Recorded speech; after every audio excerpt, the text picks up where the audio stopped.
സനോജ്, ഈ വിഷയത്തിൽ ഇപ്പോൾ നിജേഷ് ഇതിൽ ആരംഭിച്ചപ്പോൾ പറഞ്ഞൊരു പ്രധാനപ്പെട്ട കാര്യം, CPM പിടിക്കപ്പെട്ടപ്പോൾ ഉദ്യോഗസ്ഥർക്കെതിരെ നടപടിയെടുത്ത് തലയൂരാൻ ശ്രമിക്കുന്നു എന്നാണ്. ഇന്ന് മന്ത്രി എം പി രാജേഷ് സഭയിൽ പറഞ്ഞ് നമ്മൾ അല്പം മുമ്പ് കണ്ടത് പ്ലക്കാർഡുമൊക്കെയായിട്ട് വളരെ കരുതലോടെയാണ് വന്നത്. എന്ന് വെച്ചാൽ ഈ അച്ചടക്ക നടപടി പോലെയുള്ള നടപടികൾ സർക്കാരിൽ നിന്ന് പ്രതിപക്ഷം പ്രതീക്ഷിക്കാതിരിക്കുകയും സർക്കാരിൻ്റെ നടപടിയിൽ തൃപ്തി വരാതിരിക്കുകയും വളരെ ശക്തമായ നിലയിൽ മുന്നോട്ട് പോകാം എന്ന് കരുതിയ പ്രതിപക്ഷത്തിനാണ് ഇക്കാര്യത്തിൽ തെറ്റിയത്. പക്ഷേ ഈ ചർച്ചയിൽ അപ്പോഴും നിജേഷ് പറയുന്നത് പിടിക്കപ്പെട്ടപ്പോഴാണ് ആ ഉദ്യോഗസ്ഥർക്കെതിരെ നടപടിയെടുത്തത്, എന്തുകൊണ്ട് നടപടി നേരത്തെ എടുത്തില്ല എന്നൊരു ചോദ്യത്തിലേക്ക് പോവുകയും ചെയ്യുന്നുണ്ട്. എന്നാൽ പ്ലക്കാർഡുമൊക്കെ ആയിട്ട് തന്നെ സഭയിലേക്ക് വന്ന പ്രതിപക്ഷത്തെയും കാണേണ്ടതുണ്ട്. വളരെ പ്ലാൻഡ് ആയിരുന്നു. പക്ഷേ ആ നിലയിലേക്ക് അവർക്ക് അവരുടെ ഒരു ആക്ഷേപത്തെയോ വിവാദത്തെയോ ഒക്കെ കൊണ്ടുപോകാൻ കഴിഞ്ഞിട്ടുണ്ടോ? ഇവിടെ കോൺഗ്രസിൻ്റെ പ്രതിനിധി ഒന്നും അറിയാത്തത് കൊണ്ടാണോ അല്ലെങ്കിൽ അറിഞ്ഞിട്ട് കാര്യങ്ങളെല്ലാം മനസ്സിലാക്കിയിട്ട് ആളുകളെ തെറ്റിദ്ധരിപ്പിക്കാനാണോ ഇങ്ങനെ പറയുന്നത് എനിക്ക് മനസ്സിലാവുന്നില്ല. ഇന്നിപ്പോൾ കേരളത്തിലെ എല്ലാ ആളുകളും നിയമസഭയിൽ നടന്ന കാര്യങ്ങൾ വീക്ഷിച്ചിട്ടുണ്ട്. മുഖ്യമന്ത്രിക്ക് വേണ്ടി എം പി രാജേഷ് നടത്തിയിട്ടുള്ള ആ മറുപടി വളരെ കൃത്യമാണ്. അതിനകത്ത് എവിടെയാണ് എന്തെങ്കിലും ഒരു സംശയം ഉദിക്കുന്നത്?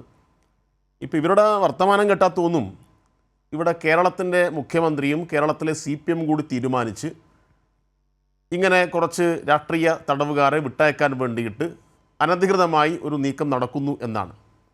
എന്താണ് യാഥാർത്ഥ്യം?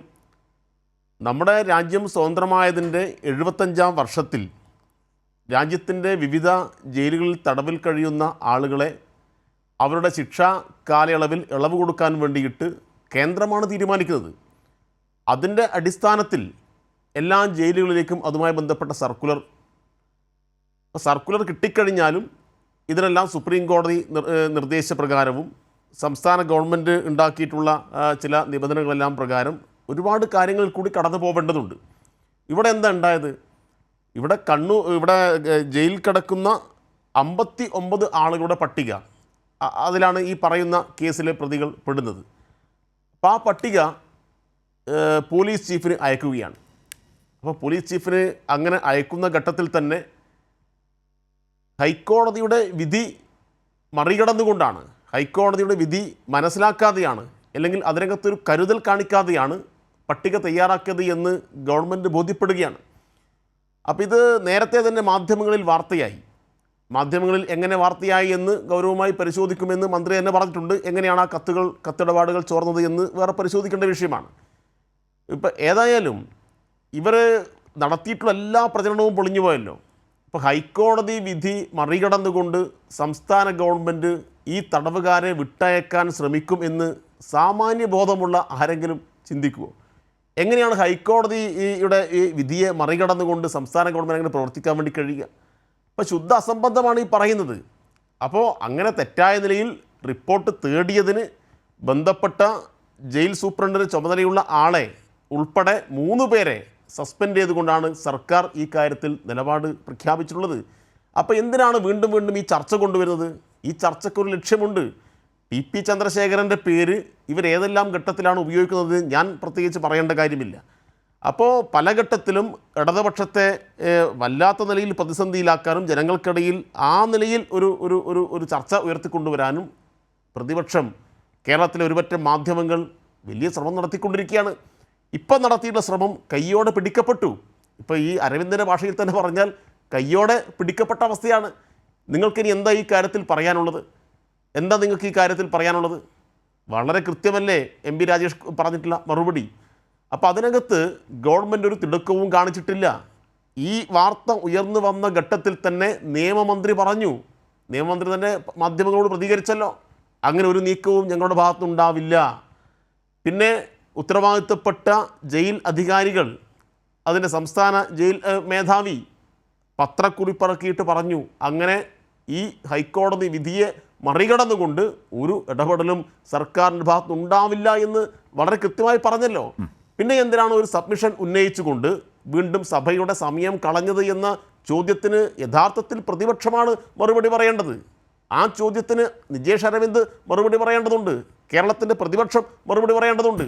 അപ്പോൾ നിങ്ങൾക്കൊറ്റ ലക്ഷ്യം മാത്രമേ ഉണ്ടായിട്ടുള്ളൂ, ഈ വിഷയത്തെ മുൻനിർത്തിയിട്ട് ഭരണപക്ഷത്തെ ഒന്ന് ജനങ്ങൾക്കിടയിൽ താറടിച്ച് കാണിക്കണം.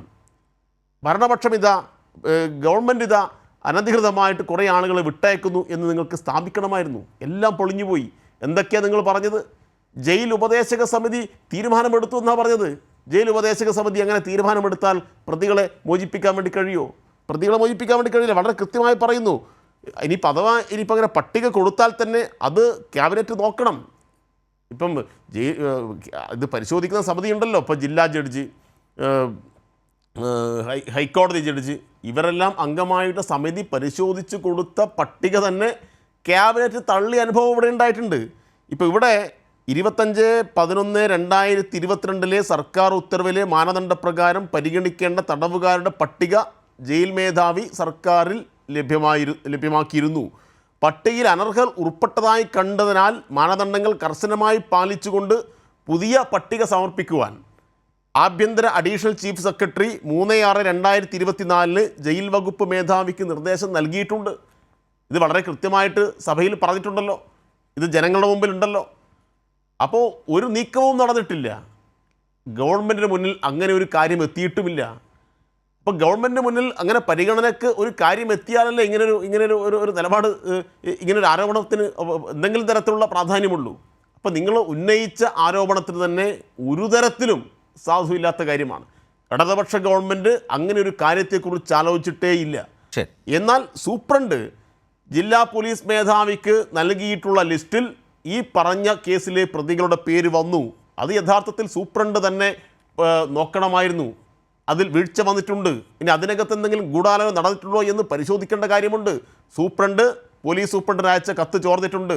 പോലീസ് സൂപ്രണ്ട് ഇങ്ങോട്ട് അയച്ച കത്ത് ചോർന്നിട്ടുണ്ട്. അപ്പോൾ ഇങ്ങനെയെല്ലാമുള്ള കത്ത് ചോരുന്നതിൽ കൂടി ആർക്കാണ് രാഷ്ട്രീയ ലാഭമുണ്ടാവുക എന്ന് ചിന്തിക്കുന്ന ആർക്കും വ്യക്തമാവും. അപ്പോൾ അതിനകത്ത് കൂടുതൽ അന്വേഷണം നടത്തും എന്നാണ് മുഖ്യമന്ത്രിക്ക് വേണ്ടി മറുപടി പറഞ്ഞുകൊണ്ട് ബഹുമാനപ്പെട്ട MP രാജേഷ് ഇന്ന് സഭയിൽ അറിയിച്ചിട്ടുള്ളത്. റൈറ്റ്.